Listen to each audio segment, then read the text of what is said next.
Hello guys, welcome to our YouTube channel, and today we are going to learn how to switch account in Spotify. So let's get started. So if you want to switch your account in Spotify, so to do that what you have to do is first open up your Spotify application, and after opening up your Spotify application, now in order to switch your account, what you have to do is just simply tap on the profile icon which is on the top left. After tapping on your profile icon, now you just have to tap on add account, and from here you can add a account. So simply go ahead and add an account. I'll just simply continue with my Google and then try to add my account.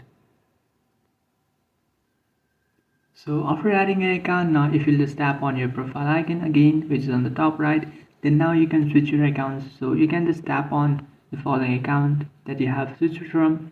So just simply tap on that, and that will switch to this account, and you can again tap on your profile icon and then again tap on the new account that you have added, and now you can switch to that account.